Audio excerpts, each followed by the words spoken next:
নতুন তোদের মক টেস্টের একটা পেজ নিয়ে এসেছি, সেটা Rafan Dutta set number 9। Set number 9টা দেখবো আমরা। প্রথমে প্রপার ফর্ম অফ ভার্ব থাকে। এটা যেটা দেওয়া আছে সেটা হচ্ছে তোদের পুরো একদম বলেছি আমি যে তোদের টেক্সচুয়াল একটা হয়, একটা তোদের টেক্সচুয়াল আছে, একটা তোদের থাকে টেক্সচুয়াল আর একটা থাকে নন টেক্সচুয়াল। তোদের টেক্সচুয়াল গ্রামার থাকে কখনো কখনো, আবার থাকে নন টেক্সচুয়াল। নন টেক্সচুয়াল থাকে। টেক্সচুয়াল মানে হচ্ছে তোদের টেক্সট বই যেটা থাকবে সেটা থেকে তোদের কখনো কখনো গ্রামার করে দেয় মাধ্যমিকে, আবার কখনো কখনো বাইরে থেকেও দিয়ে দেয়। যদি তোদের ভালো মনে হয় তোদের যে টেক্সটটা ভালো করে পড়িস না, টেক্সচুয়াল গ্রামারগুলো সলভ করতে খুব সুবিধা হয়। এটা তোদের যেটা দেওয়া আছে সেটা পাসিং অ্যাওয়ে অফ বাপু থেকে নেওয়া হয়েছে। নয়নতারা সেহেগালে লেখা পাসিং অ্যাওয়ে অফ বাপু, সেখান থেকে টেক্সটটা নেওয়া আছে। ঠিক আছে, দেখ এখান থেকে আর্টিকেল আমাদের দিয়েছে প্রপার ফর্ম অফ ভার্ব। তাহলে আই ওয়াজ, যখন আমি টি চা পান করছিলাম এট হোম, বাড়িতে সন্ধ্যাবেলায়, অন 30 জানুয়ারি 1948, 1948 সালে 30 জানুয়ারি যখন আমি চা পান করছিলাম বাড়িতে। তাহলে আই ওয়াজ এর পর হ্যাভ সেন্স আসছে না, এটা আমাকে নিয়ে আসতে হবে হ্যাভিং। আই ওয়াজ হ্যাভিং মানে নিচ্ছিলাম, গ্রহণ করছিলাম।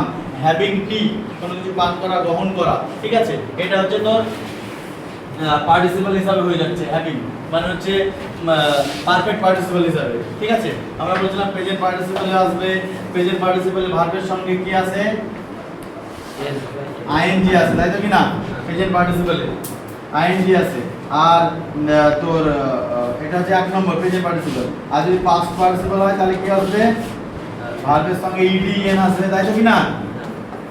আর যদি পারফেক্ট পার্টিসিপল হয়, পারফেক্ট পার্টিসিপল হয় তাহলে সেখানে হ্যাভিং প্লাস V3 ফর্ম এটা আছে। তাহলে এখানে আমাদের হবে হ্যাভিং।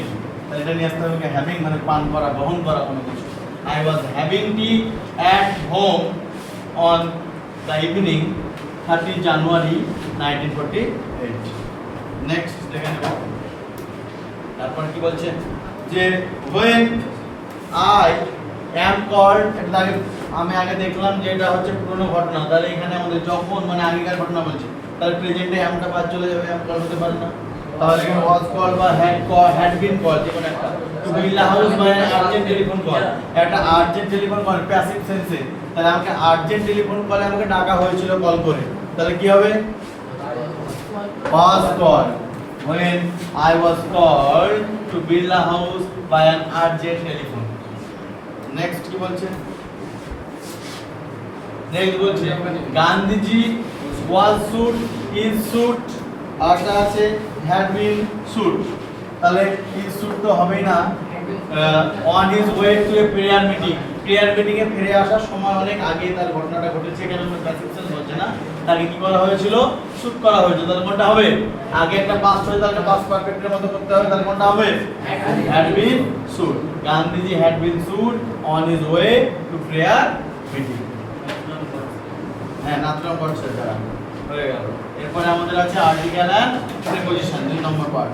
দেখে নেই আর্টিকেল প্রিপজিশন কি বলছে। বলছে 70-year-old man was allegedly robbed of his mobile phone dash an unidentified man Kolkata yesterday. তাহলে প্রথমে a 70 years old man একজন, তাই তো? তাহলে একজন বোঝাচ্ছে, একজন বলতে গেলে 70 বছরের একজন, ওল্ড ম্যান বৃদ্ধ মানুষ হবে। অ্যালিগলি রব মানে দারুণভাবে তাকে রব করে নেওয়া মানে কি? রাবারি চিন্তাই করে নেওয়া, ডাকাতি করে নেওয়া। অফ হিজ, রবড এর পর অফ বসে, এই জিনিসগুলো মাথায় রাখবি। অফটা হচ্ছে প্রিপজিশন এখানে। হ্যাঁ, robbed of his mobile phone, mobile ফোনটা ছিনতাই করে নিয়ে হয়েছিল আনআইডেন্টিফাইড ম্যান, একজন অপরিচিত ব্যক্তির দ্বারা।